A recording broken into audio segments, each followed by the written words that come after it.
Thank you, everybody, for coming to the Aaron Torres Podcast YouTube page. If you could do me a quick favor, see that little subscribe button at the bottom of your screen? Go ahead, click that subscribe button. Really does help our channel grow, our audience grow, and I really do appreciate it more than you know. So click that subscribe button. Appreciate your support. Now, here's the video that you came here for. And I'll be honest. So, for people who don't know, I live in LA. I'm around USC all the time. I'm on campus, once a month, whatever. And I bring it up because when USC lost again, I had a bunch of people. By the way, I was going to actually go to the game on Friday night against Rutgers. Game 1 of the World Series, not happening at all. I will be drinking some cold beverages and watching the Dodgers instead because that's going to be a much more enjoyable experience. Anyway, that's not really what this is about. Not about the World Series. By the way, World Series pick Dodgers in 6, neither here nor there. But let's keep it going. Let's talk USC. But it was funny because after they lost on Saturday to Maryland, I had a bunch of you like, Torres, you going to talk about them? Torres, what's going on? Blah, blah, blah, this and that. And I really didn't, in my head, feel like there was a lot to talk about. Another loss, disappointing team, disappointing program, really haven't been very good for over a calendar year now, dating back to their 6-0 start a season ago. So I felt like, what is there really to talk about? And then I did the goofy segment of comparing who has it worse, Lincoln Riley's former team, Oklahoma, Lincoln Riley's current team, USC. We should have just talked Lincoln Riley because when I did that segment, all anybody wanted to do was, Torres, what is happening at USC? What would it actually take for Lincoln Riley to be gone? And all of the conversations that come with him. And I think there's the added twist now with Oklahoma struggling of, does he regret it? Should Oklahoma have, like all these conversations, but let's dive into the USC stuff specifically. And let's ask the most basic fundamental question because everybody has their hot seat this and their this and that, blah, blah, blah. Let's dive in. And let me start by saying this. Lincoln Riley's not getting fired. Okay. So I think sometimes in the media, we get so, not me necessarily, but everyone gets so caught up in a moment or this or that. Let's just get one thing straight. Lincoln Riley is not getting fired, not this offseason, not anytime soon. They could lose every game on the schedule the rest of the year, finish 3-9. It ain't happening. Okay. The bottom line is, we don't know the full details of the contract. It's what the reports are. It's $110 million, fully guaranteed. By the way, we don't know the full details of the contract because it is a private school. They don't have to make it public. But I just bring it up. We think it's $110 million. If it's fully guaranteed and they fired him, we're talking about whatever, $85 million guaranteed to make him go away. That is not happening. But I do think, I'll say this. I think this situation has gotten way worse than even I expected. And I thought Lincoln Riley was good, but I kind of thought they would be disappointing last year. I thought they'd be okay this year, but I thought okay was like 8-4, 9-3. Well, they're already 3-4. They still have a couple tough games ahead, and I don't know how this gets better. First of all, let me say this. When you actually look at the stats of Lincoln Riley's tenure at USC, a bigger debacle that I think you realize, especially considering the way that it started. It's easy to forget this now. Year 1, regular season, Lincoln Riley started 11-1 as the head coach of the USC Trojans, okay? So you look at that 11-1 start. I remember talking about it on the show at this time, on this show. I said, listen, it's like he just picked up everything in Norman, brought it to LA, and they haven't missed a beat. They start 11-1. Their only loss is to Utah by 1 point on the road. They go to the Pac-12 championship game. And they were leading until Caleb Williams got hurt. Like, they easily could have made the college football playoff, a 14 playoff 2 seasons ago. Not last year, but the year before. And so I bring it up because it's kind of incredible of everything that's happened since. That first year, loses final 2 games, Utah in the Pac-12 championship, losing the bowl game. And then the crazy part is last year, you actually started 6-0. So that's where it gets interesting. You forget like how quickly it's fallen apart. They were 6-0 in early October of last year. Since then, they finished last year 2-5. They're 3-4. So I'm not great in math, but that means they're 5-9 in their last 14 games over the last calendar year. They have 4 straight losses on the road. I'm just going to read you the wins that USC has in the last calendar year. They won at Cal by 1 point. They put up 50 points. Caleb Williams had to bail them out time and time and time again. They beat Louisville at a bowl game. They did have that win over LSU, which is looking good by the week. They beat Utah State at home, and they beat Wisconsin. That's literally it. Now, the issue is, it's not just that you're losing games, but especially of late, who you're losing to. Now, last year, I'm not saying it's okay, but at Notre Dame was a pretty good team. Weather was weird, whatever. Washington was better than people realized. Michael Penix, they end up playing for a national championship. Oregon was pretty good. So I'm not saying the losses were okay, but some of them you kind of look back on, okay, whatever. This year, at Maryland, at Minnesota, Penn State, which is certainly not a terrible loss, but the problem with Penn State is the same thing that happened last week. You were up by double figures at the half. It was a situation where against Penn State, 20-6 at the half. This past week, you're up 14 points against Maryland, and you cannot close out these games. And so the defense, which got so much praise early, is struggling now. And as far as the big picture, Lincoln Riley ain't getting fired, but I don't really see how this whole situation gets better. If you actually go back and listen to the Oklahoma versus USC conversation from a day ago, I want to welcome a new sponsor to the Aaron Torres pod, Blue Chew. Fellas, remember back in the day when you were always ready to go? Well, things change. You got a lot on your mind. Your football team isn't very good. Well, here's the good news. That's where Blue Chew comes in. Blue Chew is an online service that delivers the same active ingredients as Viagra, Cialis, and Levitra, but at a fraction of the cost and in chewable form.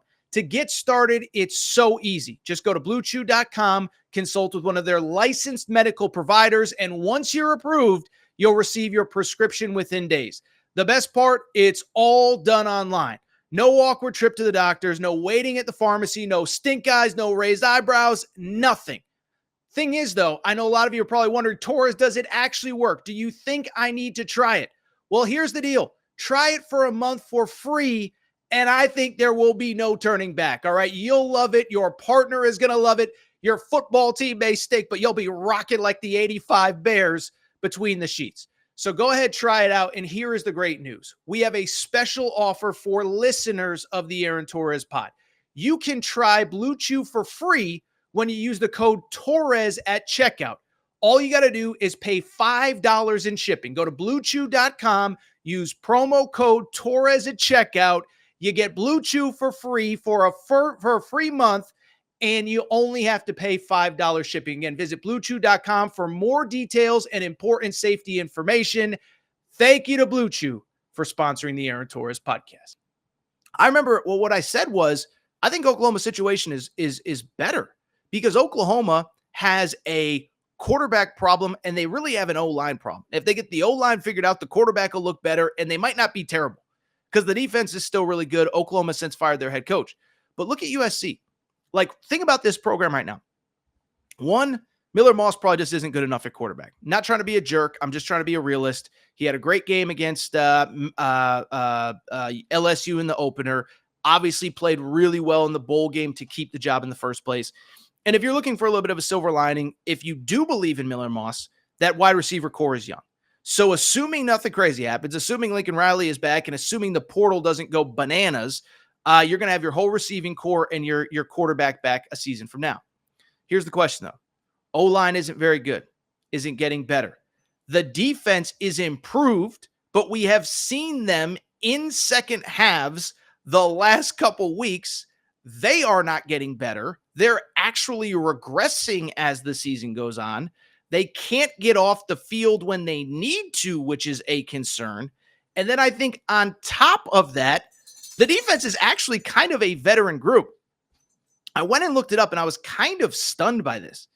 Of USC's top 16 tacklers, 13 of them are seniors. So the defense isn't very good. It's regressing, and it's a veteran group. You're going to have to replace that whole team. The O-line isn't good enough. The skill position guys are young. And then here's the other issue. Recruiting's okay. Recruiting ain't great, though. 10th ranked class in the country. But the star of the class, Juju Lewis, the 5-star quarterback, feels like every other week he's taking another visit. Every other week is he going to end up somewhere else. On top of that, there's not a lot in that class outside of Juju Lewis. And it's not like you're on this insane recruiting roll. I mean, think about the hot teams in recruiting, okay? And I'm not going to bore everybody with recruiting rankings now. Auburn's recruiting well, even as they struggle on the field. A&M's recruiting well. Oregon's recruiting well. Tennessee's recruiting well. Like USC is on the fringes of the top 10.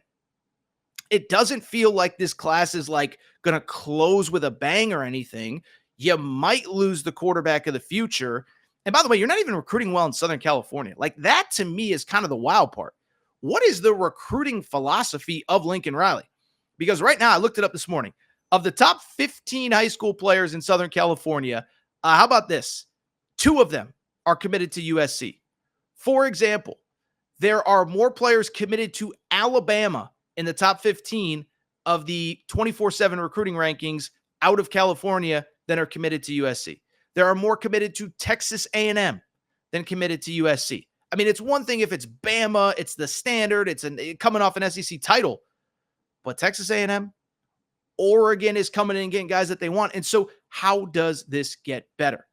I don't know. And I don't know what that means for the future of Lincoln Riley. Now, I don't think he's out after this year, but I'll tell you, you just watch these games, you watch these press conferences. I don't think he's happy. I don't think he wants to be in Southern California. Listen, I'll say this. I'm not from Southern California. I live in Southern California. It's a lot if you don't want to be here. It doesn't matter how much money you make. I know he's got that huge mansion in the hills. That mansion's tough to get to in rush hour traffic, okay? So he's probably spending a lot of time in the office, can't get home very easily. The team's not winning. You got a lot of cross-country flights. And remember, listen, you could criticize how he left Oklahoma, but he didn't come to USC expecting to be in the Big Ten. And I don't think he's afraid of the competition, but the travel is kind of a grind. I mean, think about their last, 5 weeks of the season at Michigan, back to LA for Wisconsin, at Minnesota, back to LA for Penn State, at who they just play, Maryland. That is a crazy flight. By the way, I just did an LA to Maryland flight. I was screwed up for 3 days by the time that I landed, okay? So it's a lot, and I don't think he's happy, and I'm just curious what the next steps are. Now, again, he's not getting fired, but is there a possibility that he starts to look around? Is there an NFL opportunity? Is there a college opportunity that makes more sense? I'd be curious to know not even what his buyout is at USC, but if it will cost him anything to take another college job. The other thing, by the way, the AD that hired him, Mike Bone, is no longer there. He got fired about 18 months ago. Now, it's not to say that Jen Cohen isn't a good AD. It is fair to say, though, like, is he happy? Does he want to be there? Didn't sign up for the Big Ten. The AD he hired isn't there. It sounds like I'm making excuses. What I'm just trying to do is process, like, what's going on and how does it get fixed? Because I'll be honest, I don't know what the answers are. I think it's really ugly. And if this keeps going, I mean, it's going to go. I mean, let me just say this really quick, because I know I'm kind of rambling. It's going to have to go down as one of the worst hires in the history of college football, right? Like, if this doesn't work out, like if he goes to the NFL after this year, and I don't know why an NFL team would hire him, I think after next year, if it doesn't work out, maybe the conversation about him moving on. Like, I don't know what else there is to say. It would have to go down as one of the worst hires, especially considering how good he was, the success that he had, the stat that everybody's throwing around. I think he lost 12 games his entire time at Oklahoma. He's now lost 12 games already at USC. It ain't good. It ain't getting better. And I'll tell you this, I don't think it's getting better anytime soon. I don't know what the fix is. And like I said, be curious if he tries to find something else in the offseason.